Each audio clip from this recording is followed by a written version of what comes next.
જ્ઞાન સંસ્કાર અને સમૃદ્ધ ભવિષ્ય તરફ ડગ માંડતા બાળકોને વધાવવાનો અવસર એટલે શાળા પ્રવેશોત્સવ. આજરોજ સુરત જિલ્લાના માંગરોળ તાલુકાના તરસાડી ખાતે પ્રાથમિક શાળા તેમજ આદર્શ નિવાસી કુમાર શાળા પ્રવેશોત્સવ આયોજિત કાર્યક્રમમાં 156 માંગરોળ વિધાનસભાના ધારાસભ્ય ગણપત વસાવાએ હાજરી આપી.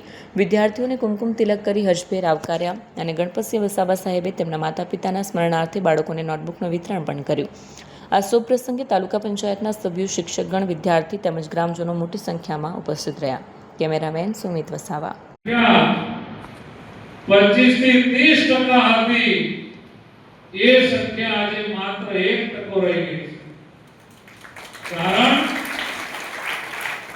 કામ તો બધાને છે, મારે હજારો કામ છે, રશ્મિબેનને કામ છે, અમારા ચીફ ઓફિસરને કામ છે, અમારા સુરેન્દ્રસિંહને કામ છે, અમારા દત્તુભાઈને તો કેટલી ટ્રક ગણે ફરે છે એમને જ ખબર નથી. આખી રાત જાગે તો એ કામ પૂરું થાય એવું નથી. પણ બધા લોકોએ રજા કોના માટે પાડી? મુખ્યમંત્રી સાહેબ સહિત બધા લોકોએ રજા પાડીને તમારા માટે આવ્યા છે.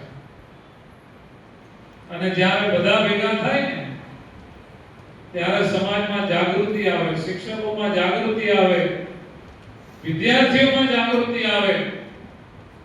અને આ 25 વર્ષમાં શું પરિણામ આવ્યું ખબર?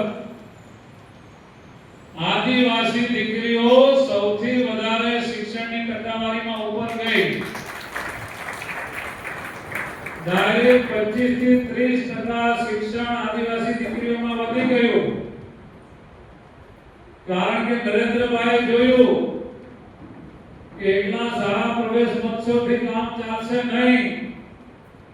અંદર એક સબ્જેક્ટ ઉમેરો, કન્યા કેળવણી મહોત્સવ.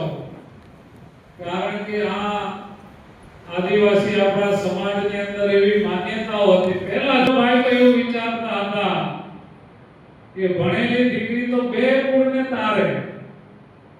ભણેલી દીકરી હોય તો માતા પિતાના કુળને પણ તારે અને જ્યાં સાસરે ગઈ હોય એ પોતાના પરિવારને પણ તારે છે.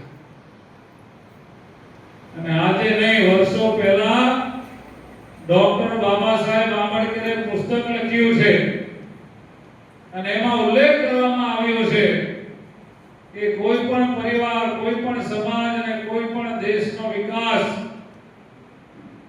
કોના ઉપર નિર્ભર છે?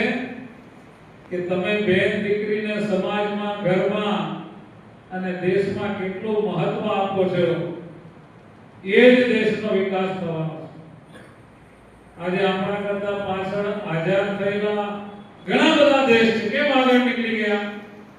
કે ત્યાં દીકરા અને દીકરી વચ્ચેનો તફાવત નથી. એટલે કારણ કે ભગવાને દીકરીઓને પણ ખૂબ બુદ્ધિ આપી છે.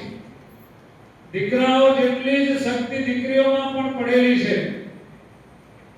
અને એનું ઉદાહરણ તમને બધા, એક તરફ દીકરીઓ બેસે, દીકરાઓનું ક્વોલિફિકેશન પૂછીએ તો કે 12મું પાસ થાય, પછી કે આઈટીઆઈ કરેલું છે, પછી કે ફર્સ્ટ યરમાં છું, માંડ ગ્રેજ્યુએટ થયેલો છું. પછી પૂછીએ તો શું કારણ? તો કે ભાઈબંધો જોડે મોબાઈલ બહુ રમતો હતો.